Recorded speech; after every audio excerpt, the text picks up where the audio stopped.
fighting, Combatives builds better, stronger, and more capable soldiers. Here we go!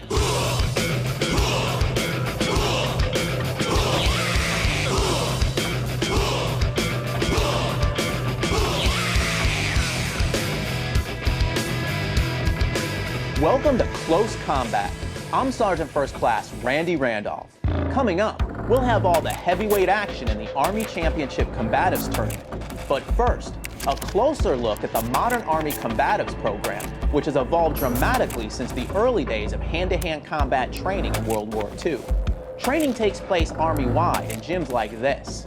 Now more than ever before, Combatives is relevant to the battlefield and helps save soldiers and civilians' lives.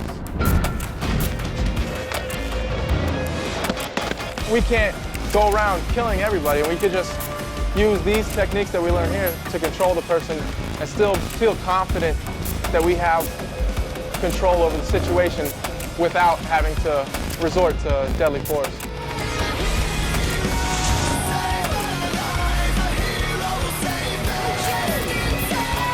We teach boxing, kickboxing, judo, wrestling, and Brazilian Jiu-Jitsu all in one system in a matter of 4 weeks.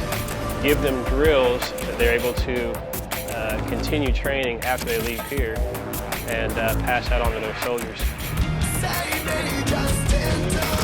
So as they're learning to choke people, do takedowns, whatnot, they're also learning how it plays out with a rifle, or how it plays out with a knife or a pistol on you, or how do you know if the opponent is armed? Because imagine, you get in a fight with somebody, how do you know if they have a pocket knife on them? Well, you don't. So that means you have to fight everybody as if they might. The situations that I did come in contact, I didn't have the combative training, and I struggled a lot more to control those people because I didn't know the techniques that I've learned in level 1 and 2 so far that really show you how to control somebody. You know, they can do the 2-on-1 drill where you got a 2-man take down a person and, you know, and then eliminate the threat from that person, which is, I think, one of the best techniques that I've learned so far for a combat scenario. We want them to break through them barriers so they can find the confidence in themselves, you know, that warrior ethos, you know, the defining characteristic of a warrior is the willingness to close with the enemy, and that's the big thing about combatives is, you know, the same thing it takes to get into a fight and to fight someone is the same kind of stuff that it takes to engage the enemy on the battlefield.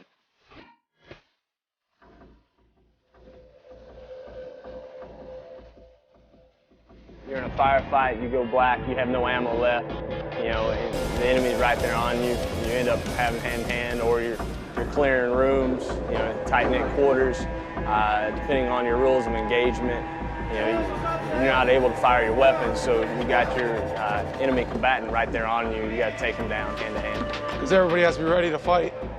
Everybody's soldier first, regardless of MOS or duty position. The first priority is a soldier, and you never know when you're going to need that. When you take it down to the soldier level, they have to be confident that they can handle themselves. In all situations, we want them generally to step forward and say, I'm here to help. Every soldier is going to be in a situation where they're going to be in or around an enemy or in enemy territory. Regardless of what your job is in Iraq or Afghanistan, you're in enemy territory, so you need to be prepared for that.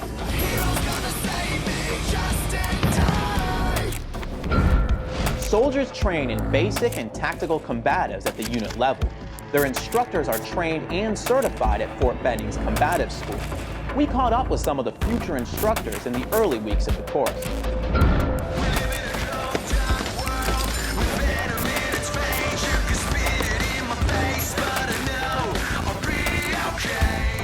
The course has been pretty physically tough. I mean, it's only Thursday right now, and I'm pretty beat up.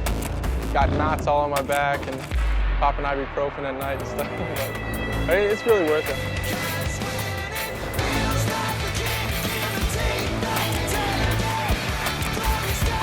It builds up your confidence. You know, some of the drills that we do, you'll take a punch to the face, let you know that you can fight through it.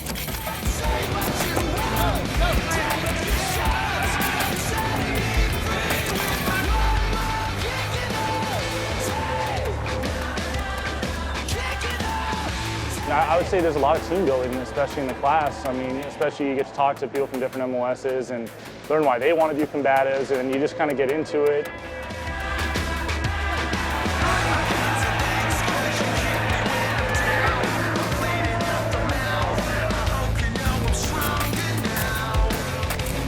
You know, this is kind of one of those fun, esprit de corps building, you know, physically demanding kind of courses that will keep kids coming back.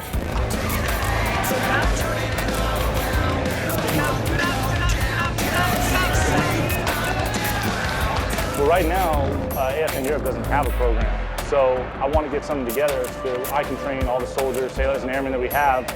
You know, we have something like 50 people that can benefit from this training.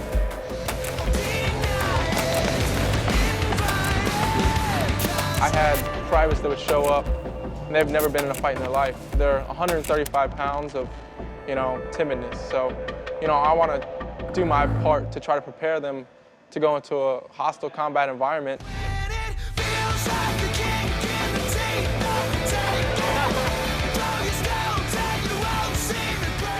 But for the most part, it's definitely very good for a soldier, airman, or anybody like that to know how to defend themselves. Because if they're alone, if their ammo runs out, there's lots of different scenarios where they would need to know how to defend themselves.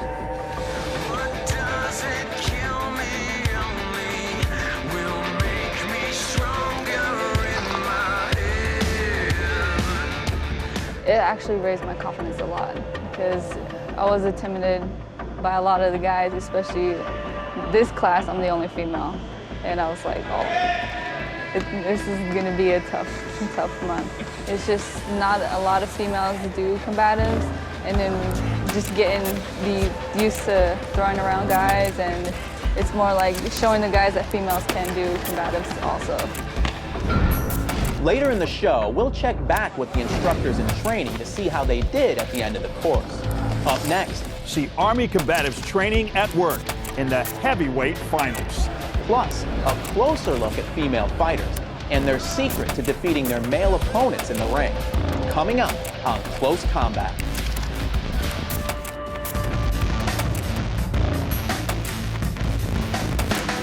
First thing that we're going to do is we're going to go over drill 1, which consists of 3 different moves. It covers the arm push and roll, where the man on the bottom is trying to improve his position, and he will trap his opponent's arm and his leg and roll him into what is considered the guard position.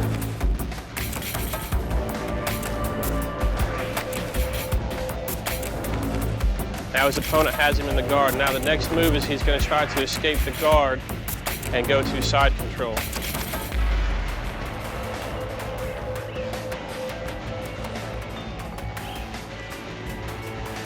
Here he's in side control, and his next move will be to achieve the mount.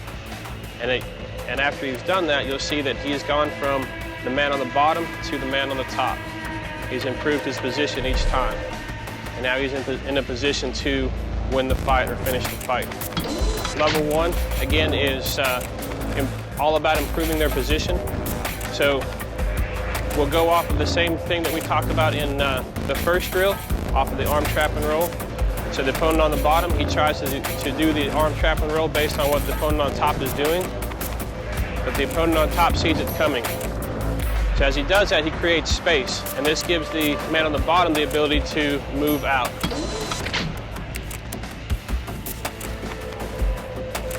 And what he's done is he has shrimped through that space into the guard. Now he's going to go from the guard, and he can finish the fight in 3 ways. All right, he can either apply a choke here, apply an arm bar, or sweep to the mount. In each position, he's either finished the fight or he's improved his position to a place where he can finish the fight.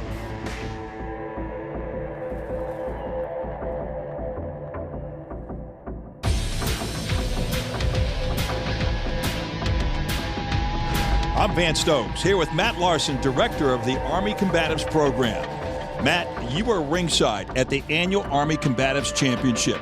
Tell us about the rules that are in effect for this competition. Well, in the preliminary bouts yesterday, it was limited striking. Open hand to the head, closed fist to the body. They could kick to the head. Today, it's closed fist to the body, and they can knee to the body as well. So a lot of infighting, a lot of body shots, maybe some pounding and grounding. We'll see. Thanks for setting the stage. We appreciate that. Let's meet our fighters in the first heavyweight match. Lonnie Kincaid and Ivan Yechkalovsky competed for the bronze medal in this consolation fight. Here's what they had to say right before their match. My strategy is just going to attack, make them do something, either fight a stand-up or make them try to take me down. At that point, if we go to the ground, I'm going to take over down there, and I'm going to finish the fight from the ground. Well, yeah, and the guy that I have to fight, he's 342 pounds. He's huge. That's 120 pounds more than I weigh. So we'll just have to see what happens. So, Matt, these are the big guys, the heavyweights. They bring the thunder. Do you see a difference in their style, perhaps? I think Lonnie Kincaid is a mountain of a man, and Yechkalovsky's going to have a real fight on his hands trying to take down that mountain. What about the weight difference between these two guys? Will that make a difference? It will certainly make a difference. It's hard to get with a 120-pound weight advantage. It's really hard to overcome. You know, my advice to those guys always is, if you don't want to fight the monsters, get down to the 205-pound class. You don't weigh in on the battlefield. It's that simple. Well, let's get to the action. Lonnie Kincaid, the big guy in the red belt. The dark shirt on, and his opponent, Yechkalovsky, from the Illinois National Guard, in the blue belt, now on his back. Quickly, I might add.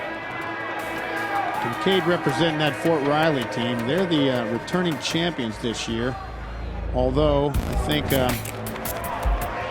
may not be in the running this year. I think it was first and second between them and the Fort Hood team. Now, again, this is the heavyweight division, and so there is a big weight difference between these two competitors. Over 100 pounds. It's almost like David and Goliath, is it not? That's right. The weight class is over 205. So if you weigh 206, it's a good idea to lose some weight. Yechkalovsky has his work cut out for him. Not only is he given up the weight advantage, but he finds himself on the bottom position very quickly. And when you're smothered under all of that poundage, it is difficult to move. Well, both of these men were defeated at some point in the preliminary rounds. That's how they ended up in the consolation fight. So it seems that you can overcome that giant strength and weight advantage. What would be your strategy, though, if you're Yechkalovsky? How would you overcome that size advantage? Well, I always like to say that the number one rule of fighting, besides don't hurt yourself, is don't let the big guy get on top. I think you learn that, really, sometimes at a very young age, maybe even on the playground. Well, Yechkalovsky being pushed to the outside on the edge of the ring, trying to deliver some blows right now, but Lonnie Kincaid in the top position and has been throughout most of this first round. He's reaching for that triangle choke, but it seems like it's going to be hard with the size of that neck and shoulder. He's got it pretty well in. He's got to get the arm across. And he lets go. Lonnie Kincaid is one big man.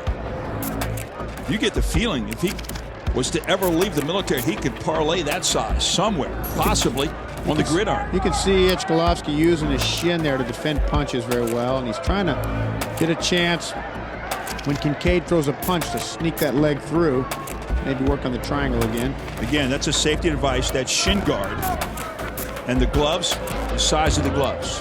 Those are 6-ounce gloves, and really the gloves are just there to keep you from breaking your hand. Protective groin device as well as a mouthpiece. Those are your pieces of safety equipment in the early competition. In the early part of the war, we had quite a few people throw closed fist punches on the battlefield and break their hand. And you see now a lot of soldiers wear assault type gloves which have PVC knuckles, so you can go ahead and flail away. You know, a broken hand on the battlefield is just like getting shot in the hand. You have to come on. Look, he's working on that triangle again, but it's tough. It is tough because you see the broad shoulders of Lonnie Kincaid. I mean, he is a massive man. They work their way to their feet. So they come up to their feet, not exactly a neutral position because Kincaid still has the control over Yechkalovsky. Oh, quick uppercut, another uppercut. He's pounding the head. Punches. Repeated uppercuts. and then a left, and down goes Yechkolowski on the mat, and that's it. That's going to do it. Those head blows, you get another look at it, pounding from the right and then to the left, and down he goes to the mat. So he waited for his opportunity. They got to their foot, Matt, and he just pounded him. Lonnie, heavyweight bronze medal winner. And he was very methodical. He used his strength and he used his size, finally came to that standing position, and then delivered those punishing blows. You know, and you could see a difference between like the boxing rules and whatnot and these. As he was landing those blows, he had a hold of him with the other hand and was steadily, and that would be illegal in boxing and kickboxing, but in a real fight, it's a perfectly good tactic. And you can see that we allow many more of the tactics useful for real fighting. And on the battlefield, that could come into play at any given time. That's it. Coming up later in the show, we'll be back with all the action for the gold medal in the heavyweight division. Stick around for more Close Combat.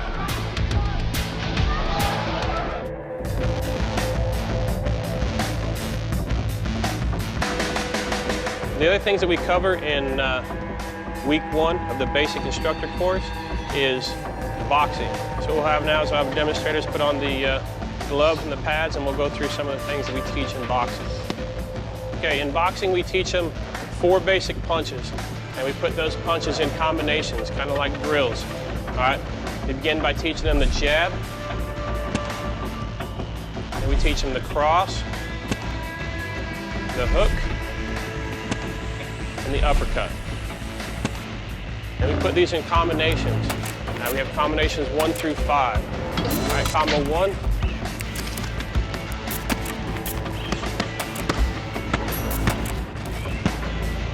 Combo 2.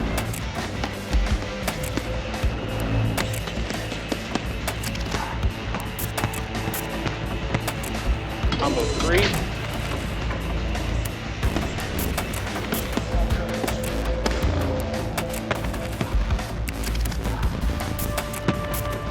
Combo 4.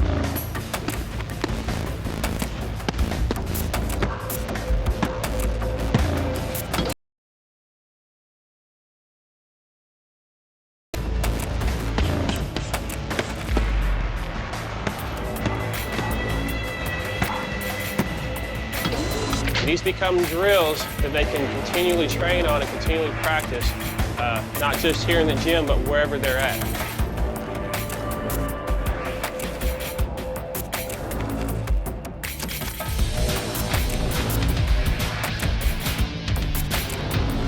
When it comes to training, some females admit it can be intimidating to fight against males. But they also say the training makes them more confident and better fighters. And as you'll see, they're more than able to hold their own.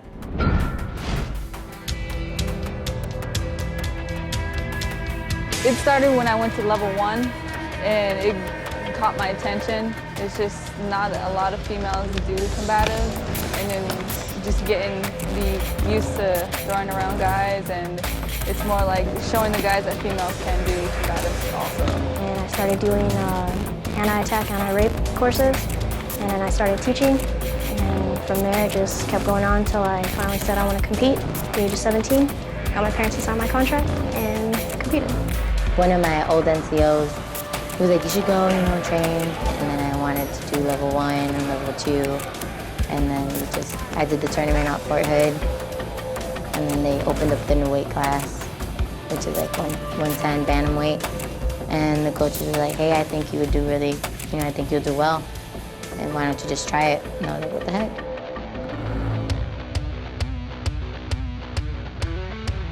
Intimidating, not so much. It was just more of a, that in their mind, they're soldiers. We're all soldiers, so our mentality is win, win, win all the time.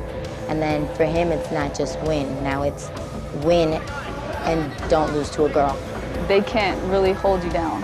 And it's really easy to squirm out of their locks and stuff. And they're so big, and it's hard to keep you down sometimes. But unless they get all that weight on you, yeah, it's pretty hard.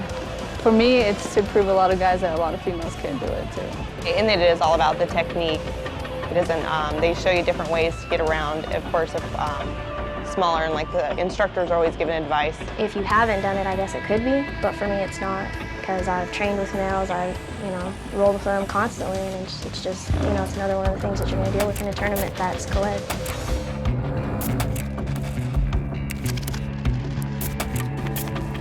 It actually raised my confidence a lot, because I was intimidated by a lot of the guys, especially this class. I'm the only female, and I was like, oh, this is going to be a tough month for me, because a lot of these guys can probably practically pick me up and just throw me off of them. It's a huge confidence builder. I think after this course, it'll bring my confidence up quite a bit. You're going to be going into a building, and going down an alleyway where they can get a hold of your weapon, they can even, get any kind of distance between you and them would be great, but if they close that distance, you're going to need it. You need to implement anything that you learned in the Army Combatives. Get around them or get them on the ground, try and disable what they're able to do to you. When you're out, like even as a soldier, soldiers like, oh, they look at you wrong or something, they try to start an issue or problem, and you're just like, in your head, you're like, I don't need to. You just ignore it because like, if it really got to that level, you knew that battle's already won, so why even bother with it? Up next, we'll check back with the instructors in training to see how they did in the combative certification course. Plus, more heavyweight action in the Army Championship Combatives Tournament. Stick around.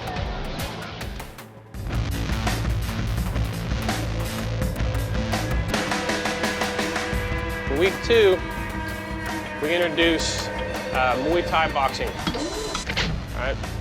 When we do that, we'll teach them kicks from the rear leg, which we call a 10. And then we teach them kicks from the front leg, which is a switch 9 or a step 9. And we'll go ahead and add these kicks into our combos that we've already taught them. Go ahead. Combo 1.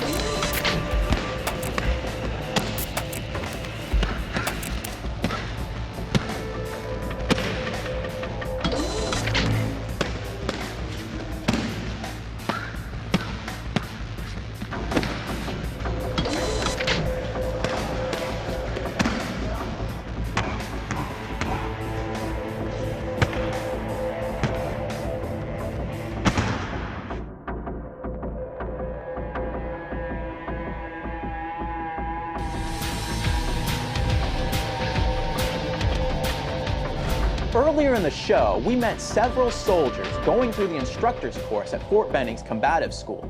We caught up with them in the final weeks of their training to see how they did.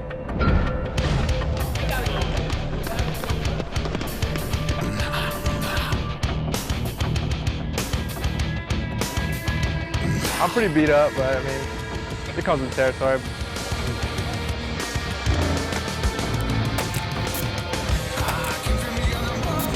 Physically, I'm doing pretty good. Got a couple bumps and bruises. Definitely starting to feel my age.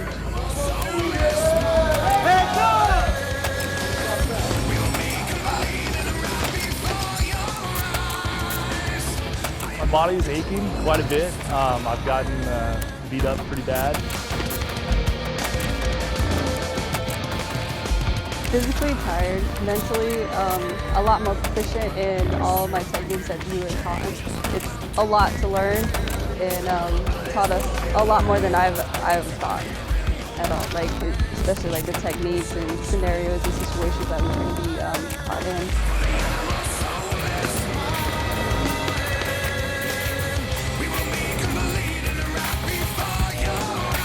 Well, there's always more that you're going to need to learn, whether it be different styles or new techniques. You can always get better. So that's kind of my mindset. Well, I'm going to take back a lot of these techniques, and the whole purpose of Combative Level 2 is so we can certify Level 1. So the first thing I'm going to do is put together a class and certify every soldier who is in my unit. And what I want to bring to them is how it can really affect the battle. And learning how to throw a correct punch and throw a correct kick. It's passing that down to, your 19-year-old kid who hasn't been in a fight, has been homeschooled his whole life, and really sheltered from the world, and being able to pass that on to him and making him feel the confidence that I feel right now about going into a hostile situation, still being composed and coming out on top. So, I mean, that's something I really want to pass on. As we've seen, Fort Benning, Georgia is home to the Modern Army Combatives Schoolhouse. It's also home to the Army Ranger School. Candidates train in combatives as part of their physical and mental assessment.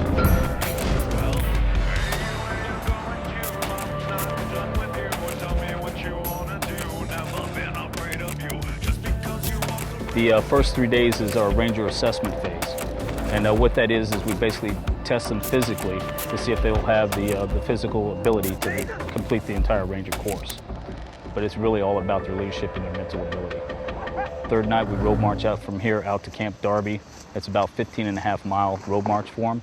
And then once we get there, we basically weeded out all the week, and now we start right into the training. So then they'll start going through the patrolling. That's when they'll really get into the sleep deprivation, the food deprivation, so we can put that little bit of stress on to simulate combat stress, and then we'll see how they perform.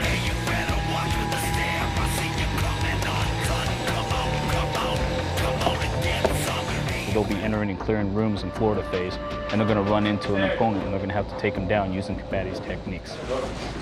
We'll bring them in here, we'll test their leadership skills, we'll give them some new techniques to learn. And really, the biggest thing for Ranger School is you learn about yourself. And that's what each one of these soldiers is going to do. They're going to learn how they react when they're lacking sleep, when they're lacking food, and when they're under those stressful conditions. They learn that they can actually make decisions, make the right decisions, and lead other soldiers. And we're starting to hit the mental hump right now. Like I said, they've been up since about 2 this morning. They won't get to bed tonight until about midnight. And then they'll be back up about 2 again. So they're going to start working on about 2 to 4 hours of sleep for the next 60 days.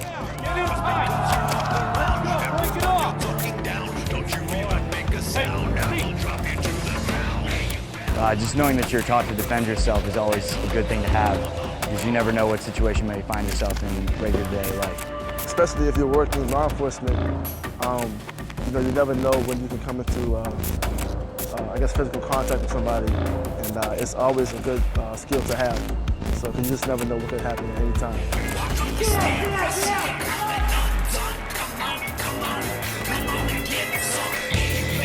Combatives, I'd say, is a good program to have at all times, because you never know when you might need something. I guess, as others have said, it's a good tool for the toolbox.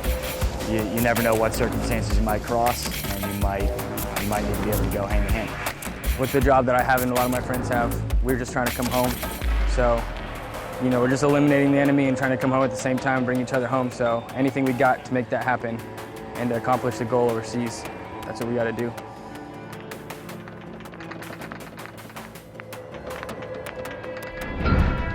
Up next, see the competition in action. We're back ringside for the heavyweight championship match in the Army Combatives Tournament, here on Close Combat.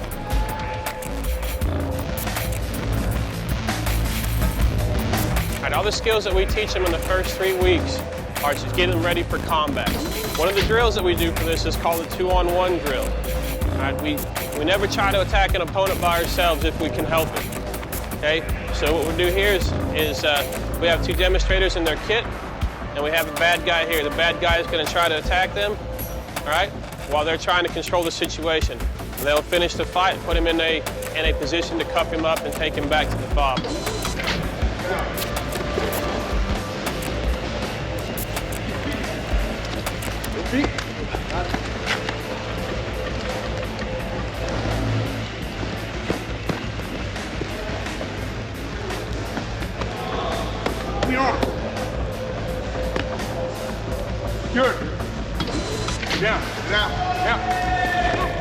Many of these moves become more difficult as they're doing it with their combat equipment on. So we have to spend time practicing it with our combat equipment on so that we know what works, what moves that we can do with them on, how we can get around our own weapons, get our weapons out of the way so we can apply the different techniques. All right, secure.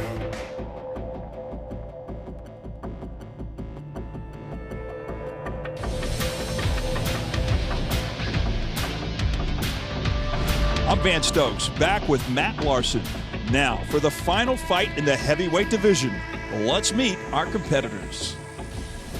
Aaron Jackson and Ngozi Collins competed for the gold medal and the championship title in the heavyweight division.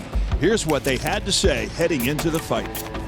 Feeling good. We went through a lot of fights already, so what I'm working on is just test him out a little bit, feel how he's doing, and then go from there. So he's a wrestler, I know that, so if he wants to stay to the ground, I'm a wrestler too. So we're both equal in that department. If he wants to stand, I can still stand today. So I'm not worried about the fight too much. It's going to be a good fight. He's a good guy, and I have no problem with him. Strategy is just go out there and have fun, man. They sent us all the way out here from Hawaii. We've been training all this time.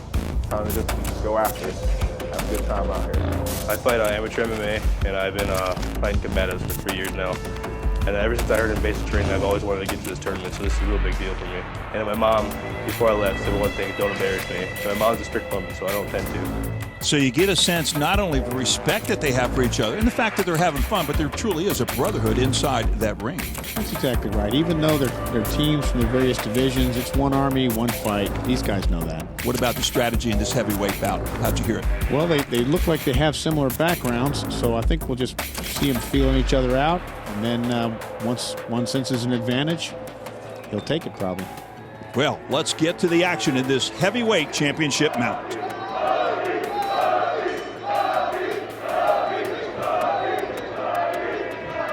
Very quick. In comes Aaron Jackson. You got Aaron Jackson in the red and Ngozi Collins in the blue belt. Both wearing dark jerseys and, of course, same pants. That's the uniform in this competition, isn't it, Matt? It is. That's the pants of the Army combat uniform. And you see a lot of different fight shows where they're wearing shorts and no shirt, but what are the odds that a soldier is going to be in a fight when he happens to be wearing shorts on the battlefield?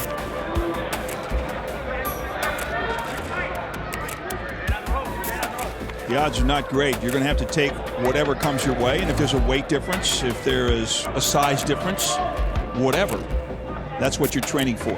It's like Jackson is doing a better job of controlling the head position here. A lot of the key to the stand-up fighting is having your head in the position for the leverage. Two experienced competitors right now. Yeah, it's pretty neutral posture right now. They both know what they're doing.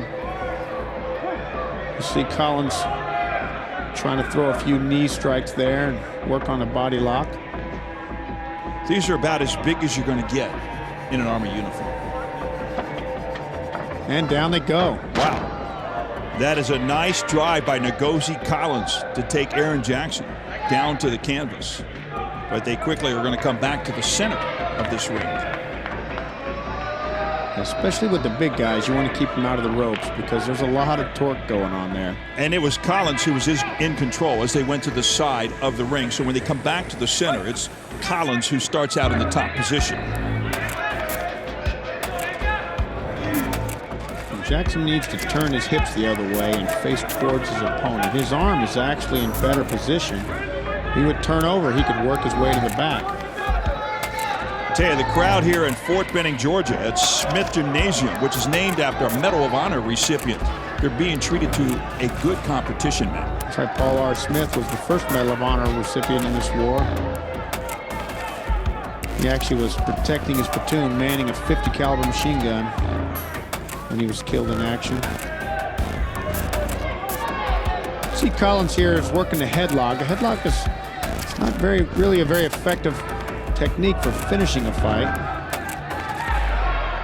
But Jackson needs to get off his back. He's flat on his back, and that's a hard position to gain leverage from.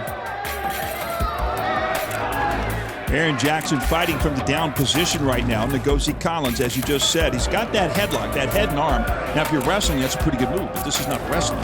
This is Army combatives. Yeah, the difference is in wrestling you win when you get your opponent flat on his back, and of course that doesn't have anything to do with winning here. You can see that Jackson is trying to form a frame with his arms to keep the pressure off his neck. He really needs to get off his back, though. You can see he's flat on his back. He needs to switch those arms and turn his hips into his opponent. He'd actually almost be on his back. You can see him if he scoots his head out, and they're back on their feet. They come back to the neutral position, the standing position. You know, Matt, as we've watched some of these flyweights and lightweights, and now we're moving up to the heavyweights. What you see is a switch in flexibility. You don't see the flexibility, the fluidness of these big guys like we saw in some of the lower weight classes. That's right. Each weight class and each size of fighter has their advantages. You know, a great big person like this, and a little bit slower, and more importantly, the gaps in their technique are bigger. You know, it's hard for a big person like this to clamp his arm down tight. We used to train with my son, and he could always worm his little arm through where I thought I had it closed down. Roughly 50 seconds remaining in this, the first round, scheduled for 3 rounds. That's right, 3 5-minute rounds. In the preliminary fights, it was 1 10-minute round. Oh, look, he's holding on to the ropes there. That's against the rules. Aaron Jackson, that's Aaron Jackson in on the back right now of Ngozi Collins. And again, you can't use those ropes to your advantage. I mean, you're going to bounce off them, but you just plain and simply can't. That's right. He can lean on them, but he can't grasp them.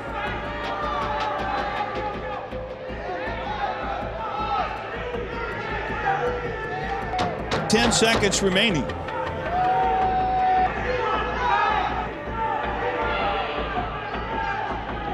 They come back out towards the center as the final seconds tick away, and that'll do it. In the first round, what did you see? Who do you think had the advantage on that? Well, Collins was on top most of the round. He didn't really do a lot with his position, but being on top means he was probably winning.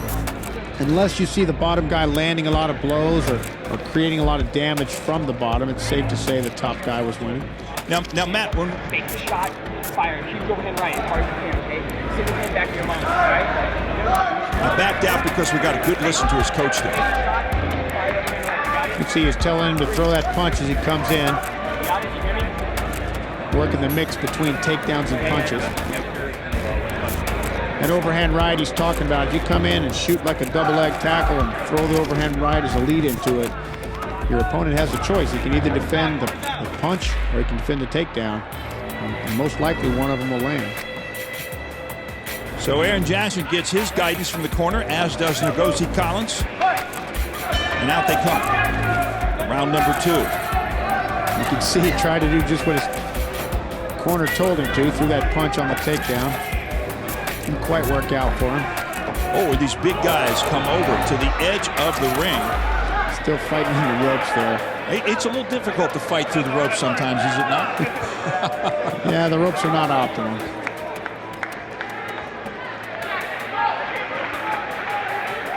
They tap the gloves. That's an act of sportsmanship. Not necessarily, you don't have to do that, but it's an act of sportsmanship.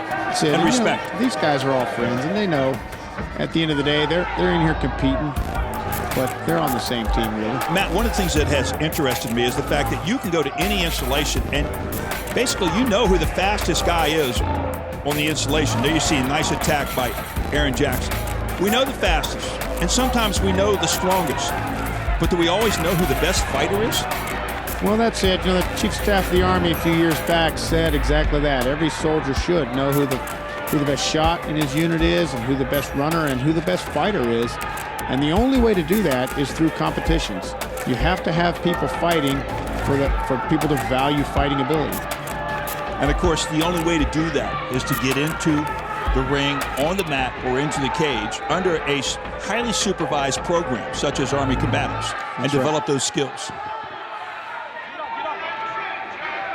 In this war, one of the things that we found out, before the war, it was easy to think technology would take a lot of the hand-to-hand fighting out, but the truth is, when you're fighting in buildings, how big do you suppose the average room in Iraq and Afghanistan is? Probably 8 by 8.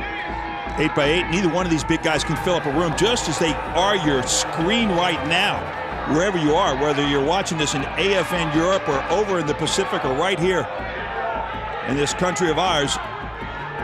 There is a lot of tonnage in that ring. Yeah, Jackson's got to work an angle here to be able to get some punches in. Those punches aren't really doing much from that position. Aaron Jackson, the top position, he is belly to back, and as you just said, you can't do a lot of damage that way in the down position on the mat. Now, when you're up on the mat, it's a different story. Well, and it's illegal to punch him square in the back of the head, so he's not going to do that, although he could in a real fight from that position. Once again, you know, as much as these guys are trying their best, a real fight, you know, somebody has a knife in their belt or guns or buddies or so. As much as this is similar to a real fight, many of the same skills and strategies, it's not really a fight. You hear about the fog of war, and you hear that basically there are no rules and things get very messy very quick. And so it is in this competition as well sometimes. But credit the referee and credit those that are watching out for the safety of these combatants inside the ring. This is a controlled situation, and on battle, a little bit different sometimes. They tap the gloves again. And again, it's a sign of respect, one for the other. Aaron Jackson in the red belt. Ngozi Collins from Schofield Barracks in Hawaii in the blue belt. Jackson in on the attack, and he takes him down. Big takedown. Good position right now. Pounds him in the back because, as you said, he can't go to the back of the head, but those are strong body blows. There's aggregate effect, a cumulative effect, Matt. And that's it. I think the ref pulled him off. That is enough. You talk about a cumulative effect, and the referee saw that. And Aaron Jackson just got Ngozi Collins on the ground and just pounded him until the referee had to stop that bout. That's right. The referee was looking at it. Didn't look like Collins was doing anything to defend himself, just absorbing blows, and that's the time to stop the fight. There is a limit to how many blows they can absorb. Referee stoppage in the red corner for the heavyweight championship from representing Joint Base Lewis McCord, Aaron Jackson. So Aaron Jackson, the heavyweight champion in this Army Combatives Championship. He is the biggest, he is the heaviest, he is the baddest right now of this competition. He did a good job. The fight was really good. It went back and forth. Both guys had some good opportunities. He just saw that one opportunity at the end there and capitalized on it. And if Collins had done more in that position, the fight might have gone on a little longer, but since he didn't, that was a good referee stoppage. Once Collins basically got on his stomach, Jackson was on the top. It was more of a pounding situation that Jackson took advantage of. That's right. Well, let's hear from our winner. What a way to end the tournament, eh? Yeah. We ended my endurance, too. So how'd you do it? Well, all I heard was him warning him to protect himself, and I just turned into Overdale, so just went crazy. But he's an amazing athlete. I'm proud to fight him. How does it feel to be a champion? I got to go back to work on Monday, so it's all good. All right, anybody you'd like to shout out to? Yeah, I want to shout out to the crew of J Blam. I want to shout out for my mama, because my mama wouldn't be here. And my doc back at home, Doc Malovich, I want to shout out to you. All right, congratulations. Thank you. Aaron Jackson, your heavyweight winner, and like you said, he's got to get back to work on Monday. But let me tell you this, Matt, this tournament just seems to grow in size and in quality every year. What do you owe that to? Well, that's right, Van. This tournament is 30% larger this year than it was last year, almost 500 competitors. And the truth is, as we get more involved and more soldiers deploy, we realize that hand-to-hand combat happens every day in the war zone. In an urban fight, small rooms, it's become much more important than people would have thought before the war.